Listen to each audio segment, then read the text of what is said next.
Let me just recap us. Adair. What about Dad? Okay. All right. What a... Jen. What about Dad?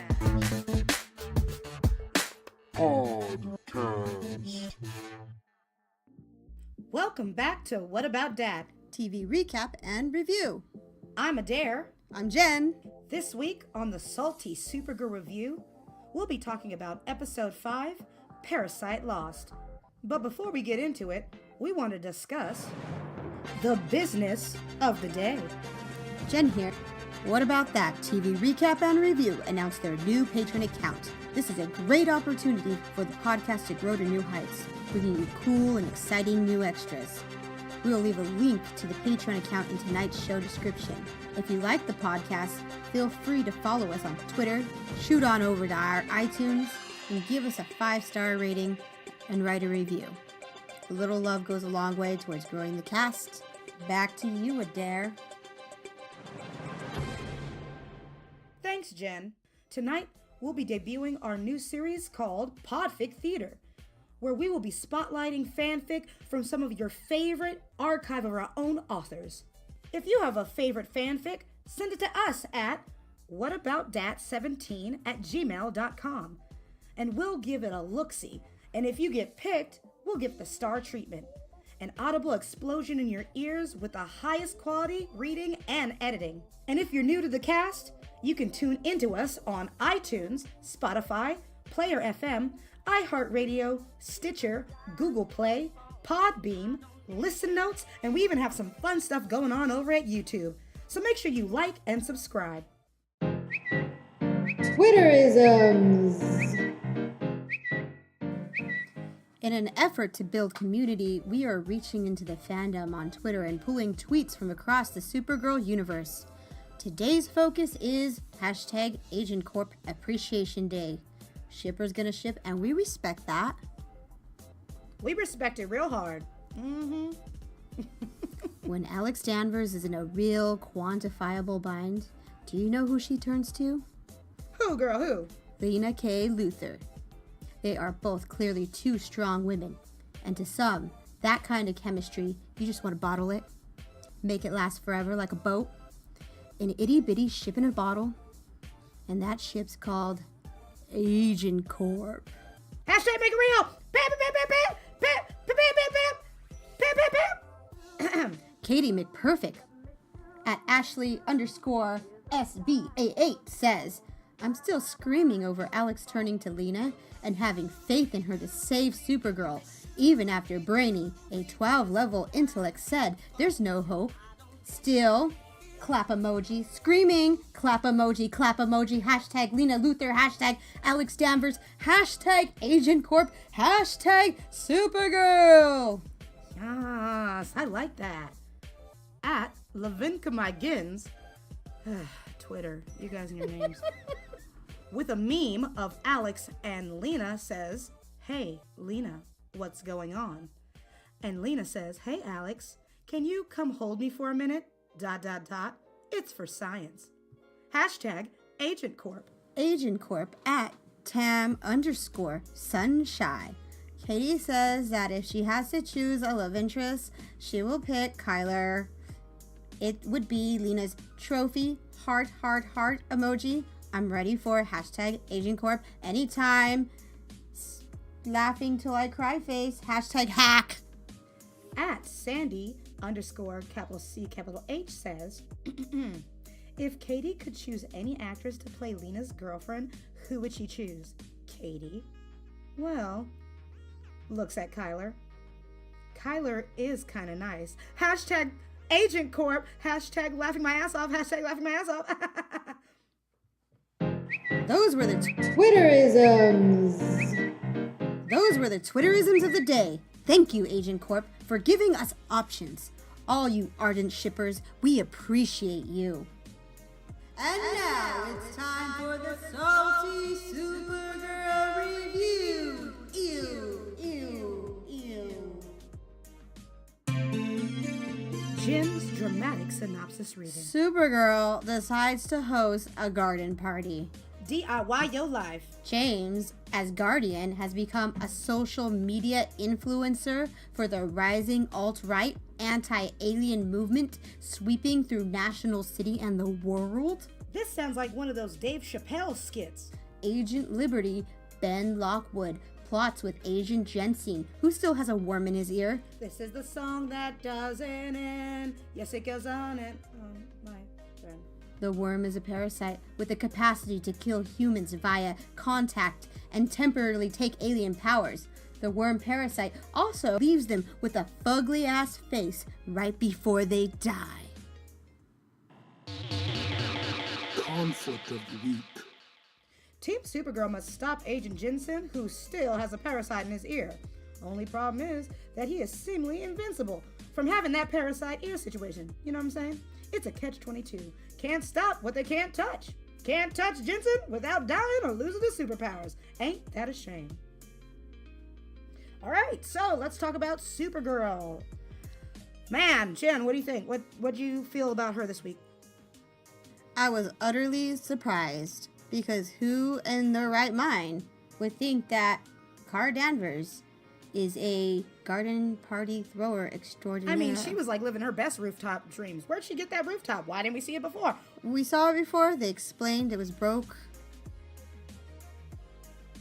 And she fixed it.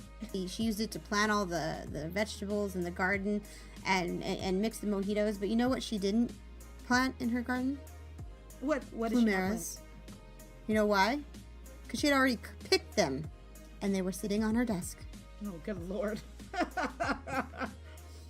All right, so we got to see a lot of interview Kara, which was really great this episode. I don't know, how'd you feel about this whole kind of spiritual, Deepak Chopra alien that we had working around?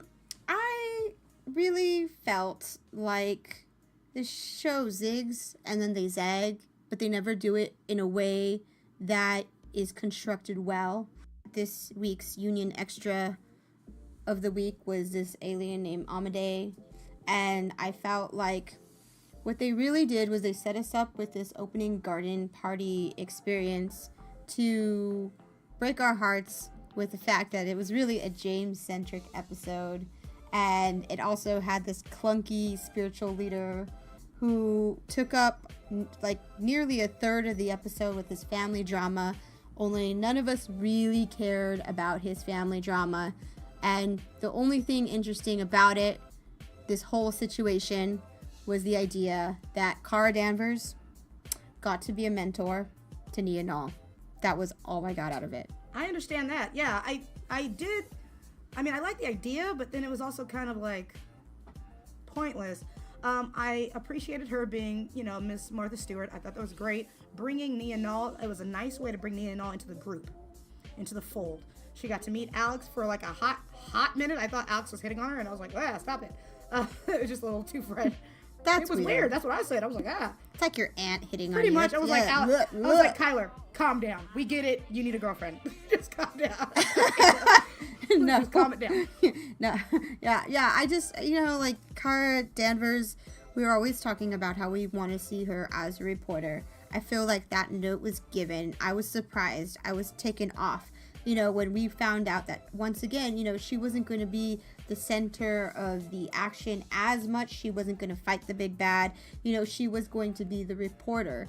And so we really got pedestrian Kara Danvers reporting and really being a senior reporter, which is something that was lacking in the last season, seeing that growth to reporter.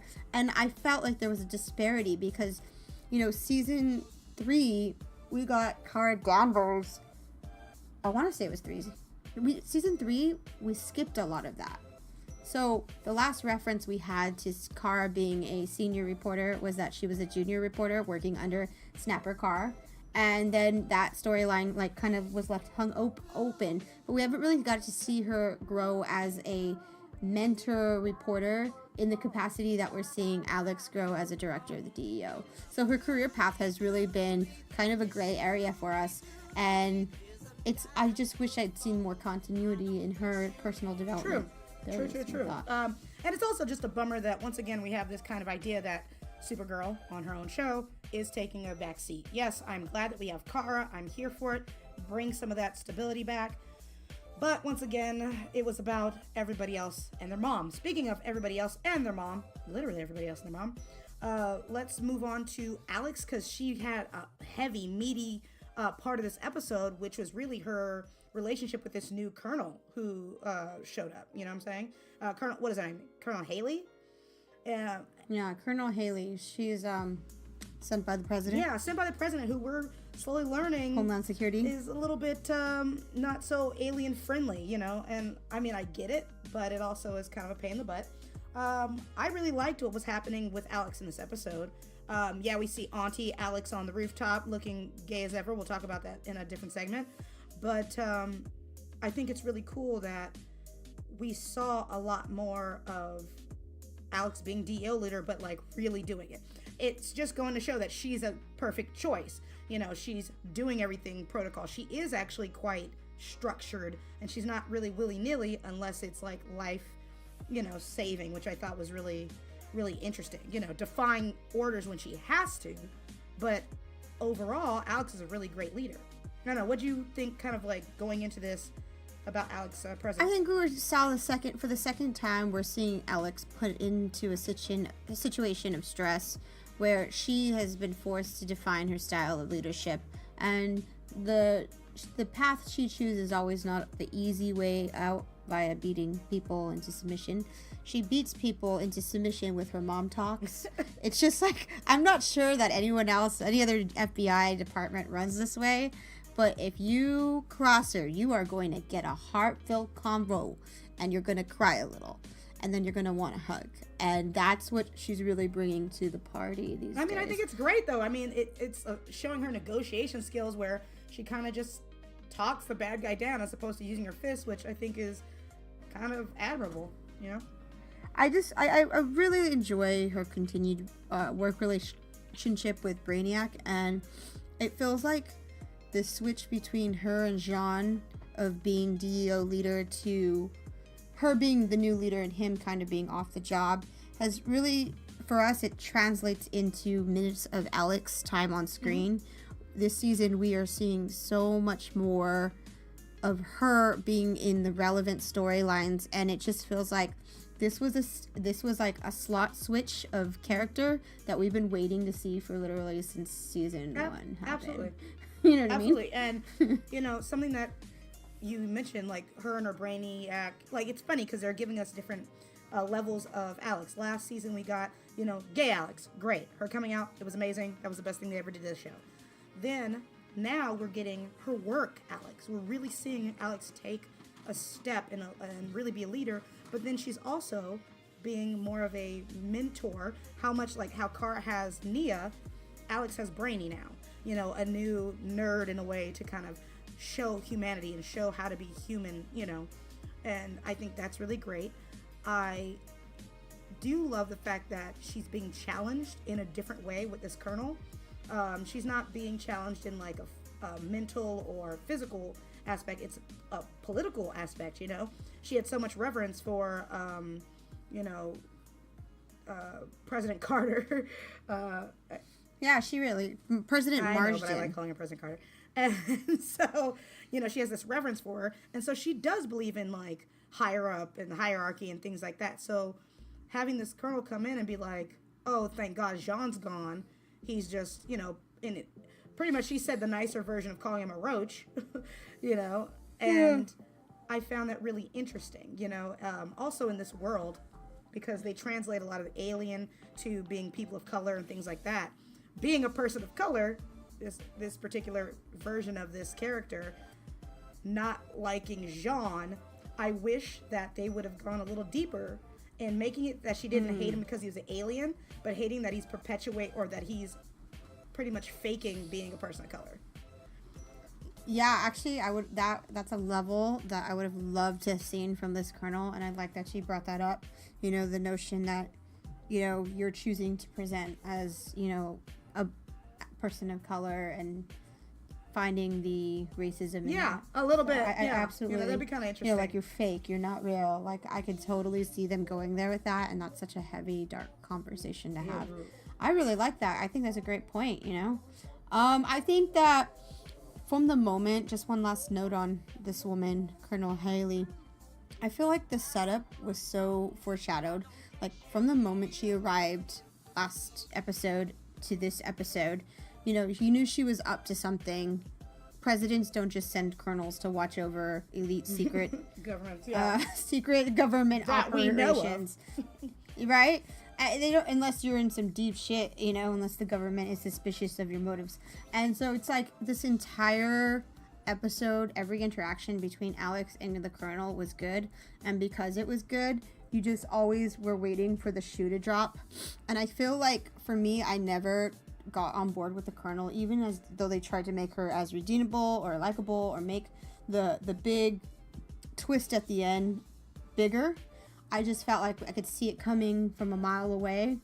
And I think that what this does is, for Alex, this is going to present an even larger world problem. And I think it's really interesting. I can't wait to see it tackled through this character. But just that notion that the government is compromised by these people who have this philosophy, you know, this alt-right philosophy. I mean, it very much so mirrors life, but it seems like absolutely Alex doesn't see it yet. But every viewer watching the show Well, I think it. she does. I think Alex does see it, because she kind of gave that, like, snide, like, you know, when she goes, oh, and you are gonna, in my presence, salute me. And she did kind of like well, that was at the end. By the end, she sees it. The end of the episode, she absolutely in the beginning, sees it. she doesn't but see like, it, she yeah. doesn't know that. She doesn't know it goes all the way to the top yet. Yeah. She doesn't know that it's the president's order. This xenophobic, anti-alien sentiment is expressed at the top. So my larger thought is, we know that Lex Luthor is coming into the world. We know that the government is compromised. I'll save it for predictions, but I can't see how these two large factors are not going to intersect at one point. Exactly. All right, well, let's take a moment to have a little break and talk about Wardrobe of the Week. Lena and Kara's matching Ann Taylor chic. This is how soccer moms dress when they attend candle parties, thrown by friends entrenched in candle-selling pyramid schemes, but still attend the parties for the mojitos, even as they politely refrain from buying that 6-piece tea light set and lamp combo.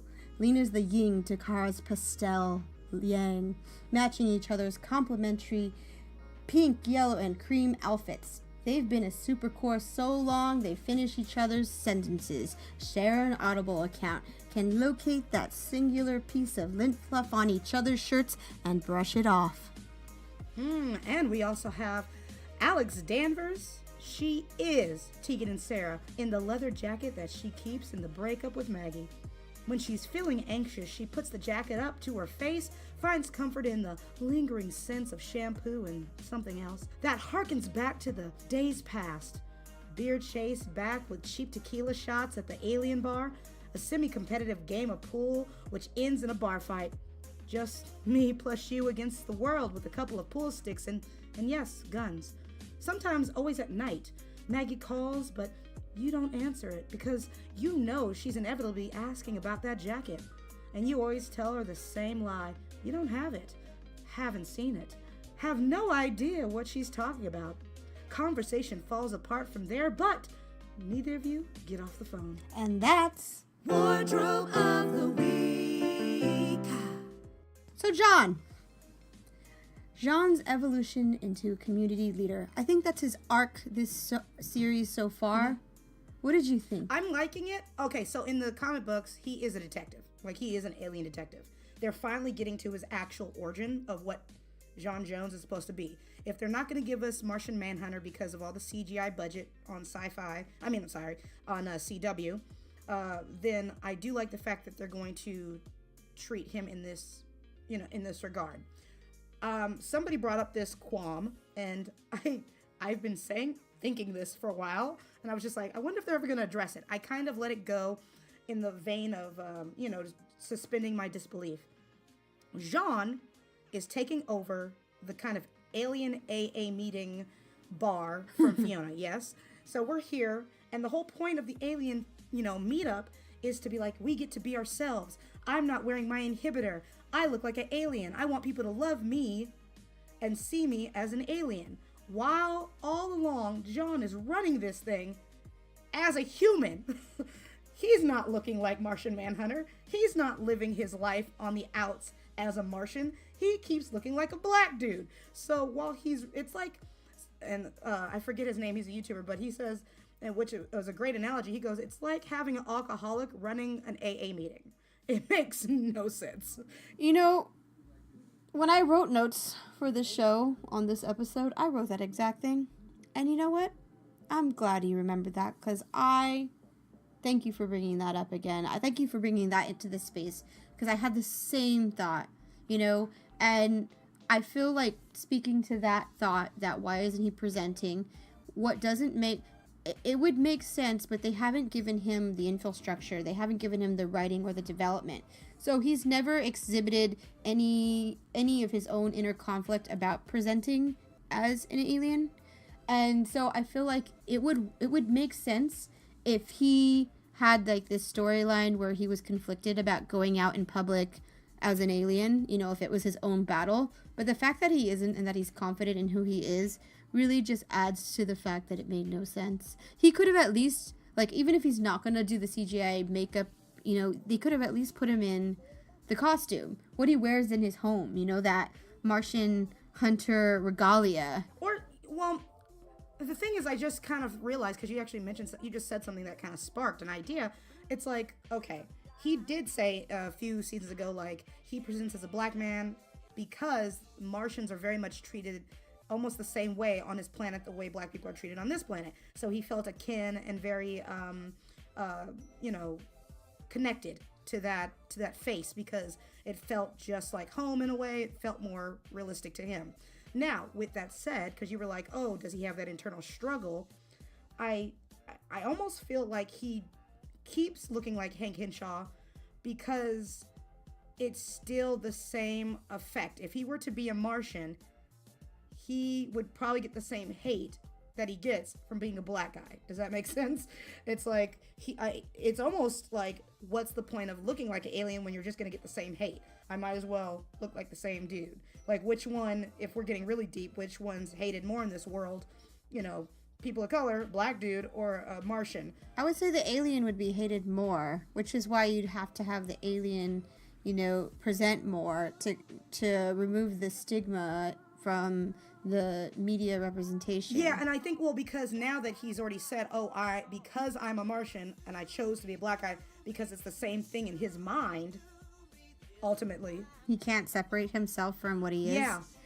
He can't say, he's like Heath Ledger. He can't take the mask off. Yeah, I think that's really interesting. I don't think that's his conflict. I think this is way too deep. It is way too deep for CW and any of the writers. It is way too deep. I think they didn't think about creating that as a plot point, didn't. And then they clumsily had this meeting, and maybe the actor was like, why am I not in makeup? And then they were like, budget. I think that's about as far as this went. Speaking of black people who are making no sense, let's I love this. Let's head over to James and his Twitter alt-right following. He finally found a following that agrees with him online. Oh man.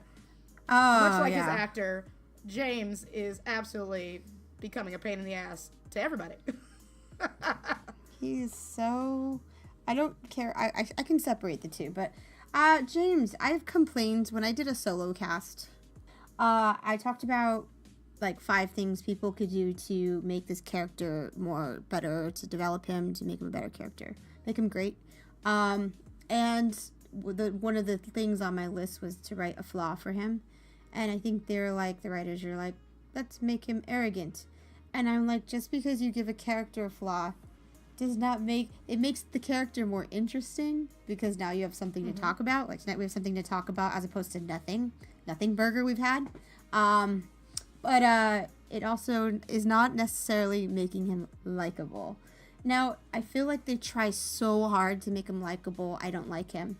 And then when they try to make him flawed, I feel like the residual I'm a pain, flawed human being, the likable part that comes from developing a full rounded character, we're still not getting that. We're getting one dimension. And it's like this chase to be guardian. It reminds me of Don Quixote. John, like chasing the windmill. He's like jumping into his suit to go mow people over with his motorcycle. He's a domestic terrorist. Oh, good Lord. That's essentially what he's doing, right? Actually, that's probably how they're going to frame him in the media. But anyways, yeah, this is such a huge See, the thing is, with topic. James, okay, so yes, you're correct with the whole, like, okay, they're trying to make him something he's not. They had a really good Jimmy Olsen the first season. He was loving, caring, reporter, whatever, right? Okay, respected women, blah, blah, blah, for the most part. And now we have this, I have a need to be, okay, Batman is a vigilante. He's rich. He's able to help and separate himself when things get politically crazy, right? Okay, cool. James is trying to be that same kind of feel, but it's actually doing more harm than good to his image, to the company he's working for. He's collateral damage, and they keep writing him as such. Now, it's the same idea. They got rid of Mon-El, and they gave a lot of his bad traits to James. And I'm like, but why? Like, why did you do that? You know, we hated Mon-El so hard. A lot of us did. Some people are still very delusional about how much they love him. But fine. Live your life. Ship who you want to ship. But they're giving him the same kind of bad qualities or tendencies. Something that we talk about often. We like Wayne on Earth. I love Wayne on Earth. I think it's a great show. Fun and ridiculous. It's in the very Buffy Xena-esque feel, okay? The thing is, they write the men, to me, very well. They don't get overly cocky. If they do get put down a peg a bit, but they respect the women around them. They are trying to uplift the whole group as well as make sure that they become better people for the greater cause. James doesn't do that. He was doing it. He felt like a team player, and now it feels like a me fest, and the show is framing James to be, lack of a better word, more important in the story than he really is. Because he's really not important. We've also taken a show, like if we had a Superman show, we've talked about this before, Jimmy can be where he's at. He can be kind of in the spotlight next to Superman doing his thing as the bestie, right? But because this is a Supergirl show and we are very female-centric, I feel like the writers are boosting him up for no reason. He's not making anybody else's storyline go any better. He's not raising any of the characters up to be better characters. He's actually hindering every single character on the show. I think it's like their first approach was to make him a male love interest. Yeah. And then they revised that. They decided to make him a superhero. And then they revised that. And then they got kind of lost in season 3, the change of management, which felt like 2 seasons chopped up. And the additional Legion cast, he became very, very background, almost like someone just collecting a paycheck. And now they're trying to reinvent him and reinsert him into the story plot, give him relevant plot, which we asked for. We asked for this. So well, I mean, we wanted to give him a story plot, but like, please tell me, what character is he making better? What I'm saying, like, they gave him a flaw, they made him a little more interesting, but they didn't make him likable. I think that one of the things that James talks about in the specifically to this episode, is that James, what makes him kind of annoying to me is him inserting himself in I guess what you're saying about Mon-El. He inserts himself into conflict that's unnecessary. So like when the alt-right Children of Liberty are using his name online, he is, wants to write a PSA on behalf of Catco saying that he doesn't back this idea up. And Lena believes that all press is good press because that would make the alt anti-alieners, actually read Catco. So they'd be reading a rag that they don't usually read. And so she can see the full picture on, because Lena's always right? You're right. And I feel like what James does, though, is rather than taking anyone's advice, he just, ignores everyone and does the thing that causes him the most conflict and kind of pulls us away from the main story. It pulls us out of Kara, it pulls us out of Jean, and it pulls us out of Lena, or it makes Lena have to act less. because I definitely got in this episode less of Lena's brilliance and more of Lena as arm candy.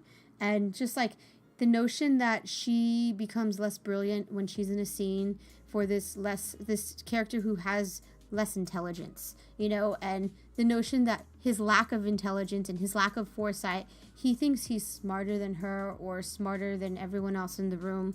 And that's really troubling, you know, because if you were to rank the level of smart, Lena's the smartest person in the show, followed by Brainy, followed by Alex, followed by Supergirl, followed by Jean.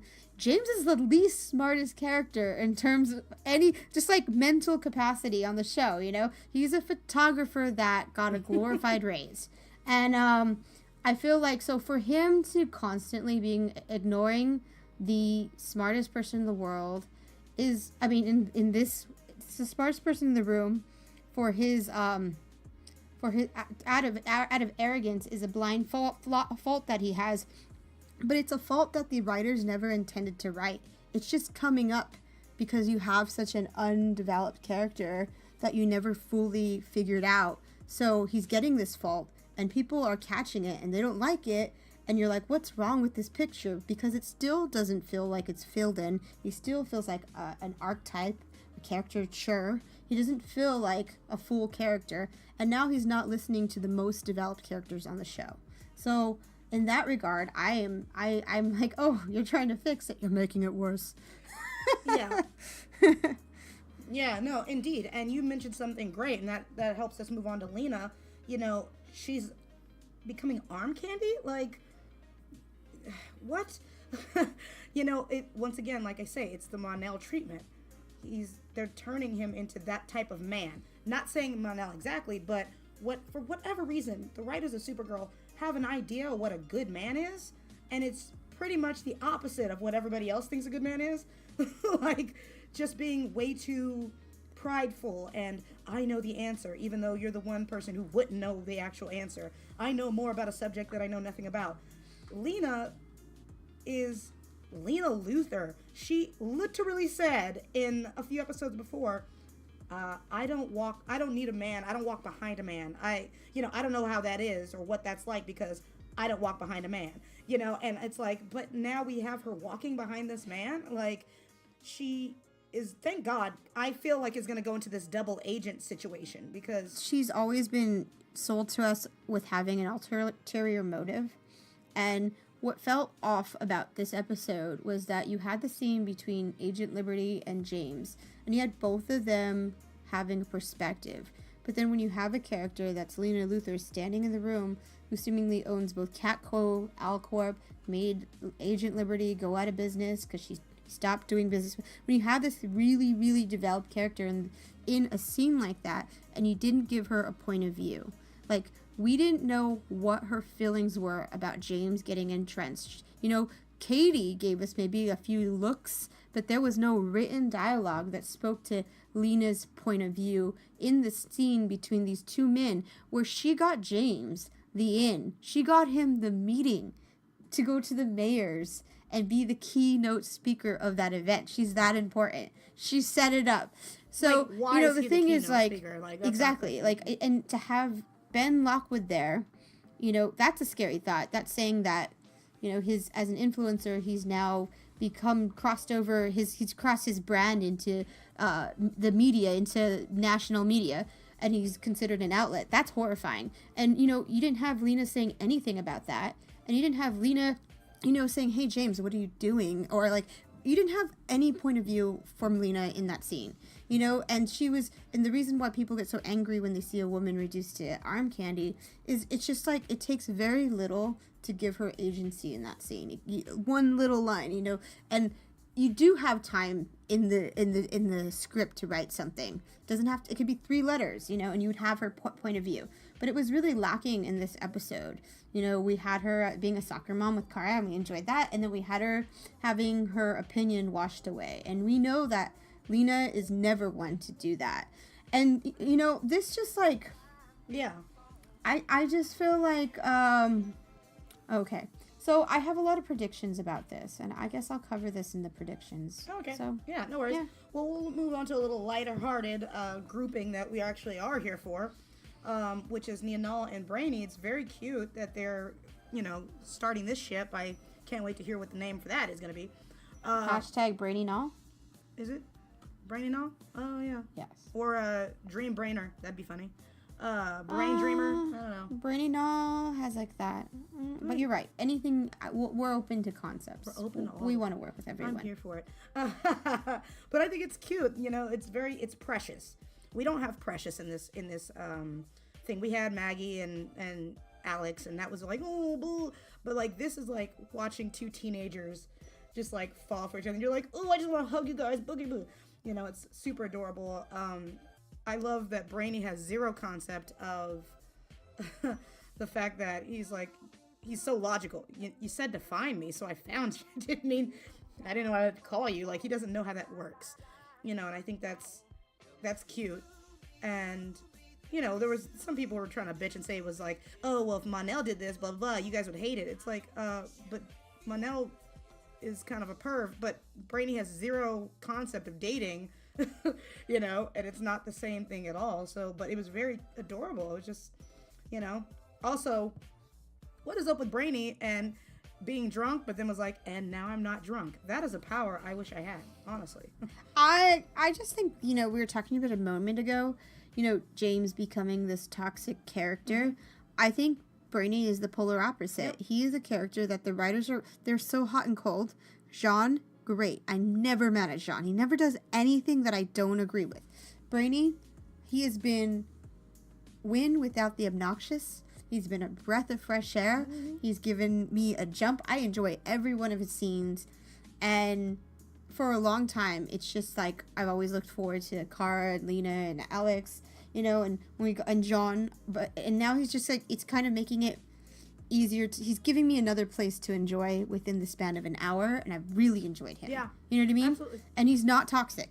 Everything this guy does, he takes that dialogue, he works it, he makes it very human and emotional. Jesse Rath is doing a fabulous job. And he's like, and I like the fact that they're not, Brainy could be smart, but also be kind of like, oh, I don't know what's going on for the, being displaced at a time and things like that, getting used to it, which I like. But nothing just pops out of his ass as though, like, he just thought of it like they did with Win. As we were calling it, Win is always winning because he just, like, all of a sudden knows things. But with Brainy, he can all of a sudden know things, but then he gives an explanation of why, or, oh, well, we use this back on whatever, And he does mention, even though he was drunk this episode, he goes, all hell the Legion, because he's still part of that group. He still holds them in high regard. Oh, yeah. And, he's being Brainy. So, I don't know. I absolutely agree. He had that great little line, too. That fist bump to Lena, little boxes. Exactly. I really enjoyed that they had the continuity between Nia Null and Brainy's first meeting. And then Nia Null telling Brainy to, like, come find her. And he knows exactly where she lives down to her address. And it's just like, what are the best things about Brainy? And they're doing such a great job of taking this and running with it. Is the way is finding out each week what he doesn't know. Yeah. Because we know he knows all the facts. He doesn't know anything else. This is something that they failed with Mon-El when they were introducing an alien. Absolutely. They're just getting it so right here. Thing is, you're so right, because you know what made it less creepy? They showed Nia had already seen Brainy in his true form. So Nia, presumably human, knows that Brainy is an alien. It wasn't like he is just some dude who's awkward. She knows he's an alien. She finds him attractive. She wants to, like, date him or whatever. And so the fact that he was awkward about stalking her, in her mind, she was like, oh, he probably just doesn't know how this works. And she found it endearing, and they could have done that with Mon-El, and they chose not to. And the thing is, there was a lot of speculation when you got Brainiac that he was going to date Kara, because in the comics, that's Kara's love interest. But the fact that they planned the show, months in advance, they give the whole story an arc, and they're like, let's get Brainy and Null together. That is really getting your finger and putting it in the right place, because I just feel like they hit it on the head. They did such a fabulous job of even kind of just bringing them together in that one scene. And you know what was great about the scene? They just, like, there's a moment where they're all cheersing with the mojitos, and like Brainy and Null, you know, have that little interaction about where she lives, and she's like, how come you never called me? And he's like, because you told me to find you. And he doesn't get it that she's flirting with him. But there was like I just was like, that whole scene felt like all the other actors, like Katie McGrath and Mercad, James and Cara, like, I felt like, you know, really forced. Like the other actors were kind of like, I felt like it was like one of those scenes where they all know that there's a romance being set up, and they're like all doing like the role of setting it up. It just seemed very it was just very fixed. precious, very cute. It was super cute. I loved it. Okay, now going back to our villain before we kind of wrap everything up and getting towards the end of this cast, we have Agent Liberty and Jensen and all of that. You know, I was weary about them recycling a villain, which they did. Parasite had already been seen. She already knew how to defeat him and all this other stuff. I think it was a benefit with the whole gem being stolen from the guru issue to make him more powerful or whatever. I think that they really did a good job kind of, you know, art imitating life of saying, look, they're not wrong. You know, people aren't wrong. There are people who wanted some terrible people in, you know, in politics to represent them, and they didn't think they were bad. They were just trying to find a way out of their situation, or they wanted to feel safe for whatever reason. Fine. I like the fact that they are bringing that other side, like, hey, Lockwood's terrible. Obviously, we saw his backstory, but he wasn't terrible. He was terrible through circumstance, through terrible things constantly happening to him, and him being able to go, well, if B happens to me, it's because of A. If C happened because it was A, and everything ends up going back to A, unfortunately, and therefore he started hating those things and having a bias. You know, I think that having that be a situation is kind of nice in the show. It's not all black and white. I mean, it's not all gray. You know, there is no, oh, everybody's just evil people who are terrible humans. No, they're showing that you can be a decent human being and have crappy views because of fear. And that was a big thing they said in this episode. Fear. You know, Jensen had fear for whatever reason. They didn't really give a good backstory of why he dislikes aliens, but fine. But Lockwood has a reason. You know, it might not be a good reason, but his dad died. His dad, you know, his business got bought up by L Corp, who, you know, gave it to aliens, and you know, aliens heard him this and aliens heard him that, got him fired from his job, as though he thinks, you know. So I get it, and I'm glad that they're starting to talk about that on the show, because it's always another side. You always have to hear another person's side, which is why I do like the idea that James is going to kind of get into this. I already know it's not going to end up the way James wants it to end up. I do not think it's going to end up the way James wants at to. all. Yeah. Like, that's just a deep, dark dive, but yeah. One of the things they're doing with Agent Liberty is that they're turning him into a Steve Bannon of National City. Mm-hmm. Or you could even go as far as saying the Gavin McInnes of National City. He's become a right-wing media influencer, and he has a website called The People's Varatas. And basically, he's starting, you know, his platform has created this movement, the Children of Liberty. I can't wait to see this. It feels very Legends of Korra when I think of the Children of Liberty. It really does. Yeah, it feels like they had a name, the Equalist. So mm-hmm. There's that. I also think that one of the things that we learned in the scene between James and Agent Liberty was that Agent Liberty, Ben Lockwood, has become very manipulative. Yeah. He has the capacity to spin words in the way where he gets his plight and he makes it seem less xenophobic, less anti-alien.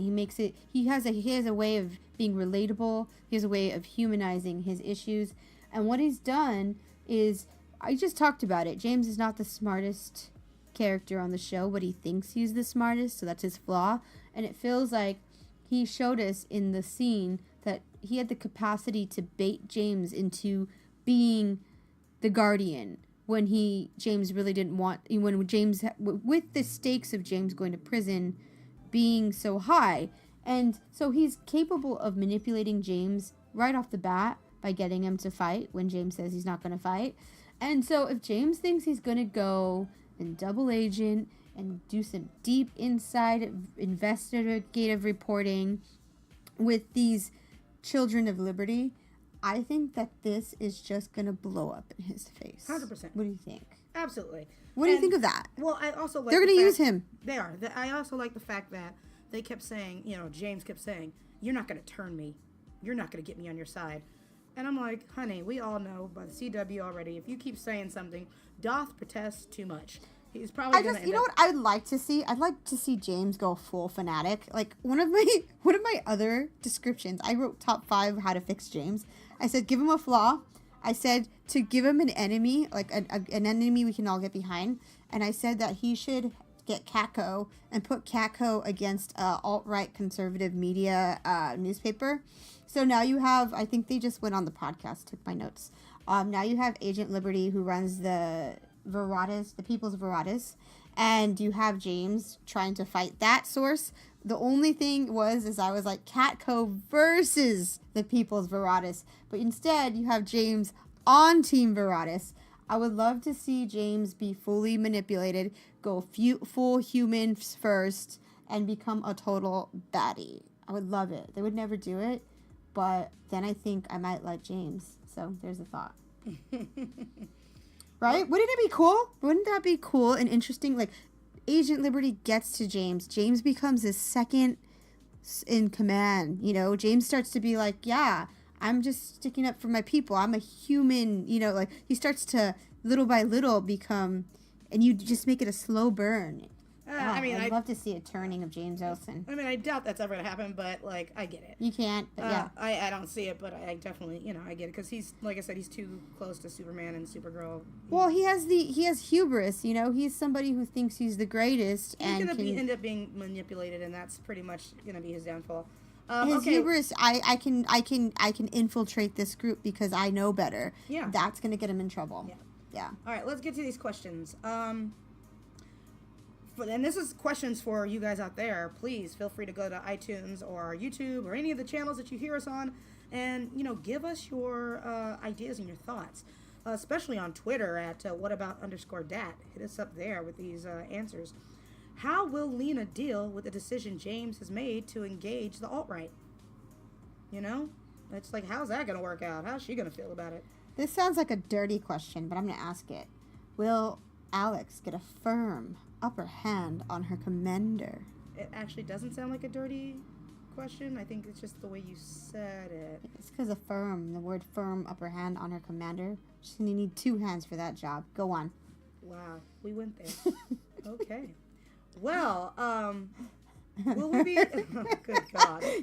You just went there. You mentally... You went there. I didn't. I was firmly not there. I went there during the episode. I was there. Oh, dear. Well, that's gin for you guys. Will we actually be able to see Nia this season become the Dreamer? I don't know if they're going to fully make her a hero yet. I feel like this might be a season 5 thing where she joins permanently and then becomes a Dreamer. I think they're just trying to get her into the group. So I don't know. What do you guys think? Yeah. And the all important question, Jen. When will Lames break up? Predictions! What about those predictions? Okay. My prediction. I see a divide brewing between the characters. John, Alex, Kara, Lena, James will become polarized in their interpersonal relationships. And I feel that what I mean by that, when I wrote that, is that there's jargon, and it seems like they were dividing up James and Jean. So Jean is becoming more of an advocate for the alien movement, and James is becoming more of an advocate for humans. And I can see that dividing up the super team as the team becomes polarized in their worldviews. That's what I meant by that. Alex will lose control of the DEO. This is my prediction. She starts the season in power. She will end the season out of power and will be on the lam. This is a heavy prediction. 24 episodes to make it happen. But I just feel like the government has been infiltrated, and Alex will follow what's right over the line of command. That was established in this episode. And my last prediction. James will go to jail for being the Guardian in public. The alt-right will politicize his jail time. He'll get out of jail, perhaps by Lena's aid.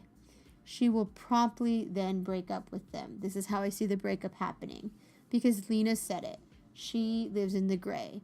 James picking a side, even if he is a double agent, even if he's trying to do it for good, James becoming the face of the alt-right anti-alien movement will force Lena to make a deep-seated decision. Because at the core of it, she's always valued her dichotomy and her reputation for being the non-Luthor, the Luthor who didn't turn evil. That seems like one of those things she'll reject. So I think Lena stays good, James gets broken up with. That's my prediction. Cool. Right now, I feel Kara is going to take definitely more of a prevalent turn this season, because you cannot fight everyday man. You can't fight just every, day neighbors. And therefore, Supergirl is going to have less of a showing. I think they're going to really try to structure life a little bit more about Kara and being a mentor to Nia. I would love to say that I think that John's detective work is going to bring some really cool aliens and cases. We had said this with Wynn's girlfriend. What was her name? Lyra. Lyra. Where we were saying, we would love to see some more aliens that look like aliens. You know, that are presenting. And because of John's direction, I think we're going to start getting that. And I think that's exciting, because what I miss in TV in general is practical effects. Like actual effects, makeup jobs. Lyra's, we kind of judged it a little bit. We're like, why is she different? Yeah. You don't need CGI for everything. Star Trek it's not the makeup. end-all and be-all of a budget. Yeah, you would think, with a superhero show, there's tons of ways to do stuff, tons of ways to bring the alien world to us without it being CGI. So I cannot wait to see more extras and more people, up there doing that. I think that'll be really cool. And as far as Lena, I think that she already knows that things are going to go sideways. She already has the feeling. She already sees it because she's been there, and I think that she's going to distance herself from the man who is becoming, like I said, a liability. It's going to be a liability for her company, for her as a person, and she just has no time. So, anyways, those are my predictions. Jen, what was your scoring of this episode? I give this a 4 because every episode with a lames coupling gets a half vote down. Ha! That's hilarious. I'm giving this a 5 because I do like Jean's story, journey. Obviously, the whole rooftop thing, that gave me some life, but this whole... That's funny, though. That's like the first minute and a half in this episode. The first minute and a half, you had life. That's sad. Yeah, and then just James is giving me it's just a bummer. Like, I'm kind of over it. They squeezed in a James-centric episode under the guise of a garden party. Yeah, exactly. So that's it. All right, guys, we have some social media announcements real quick.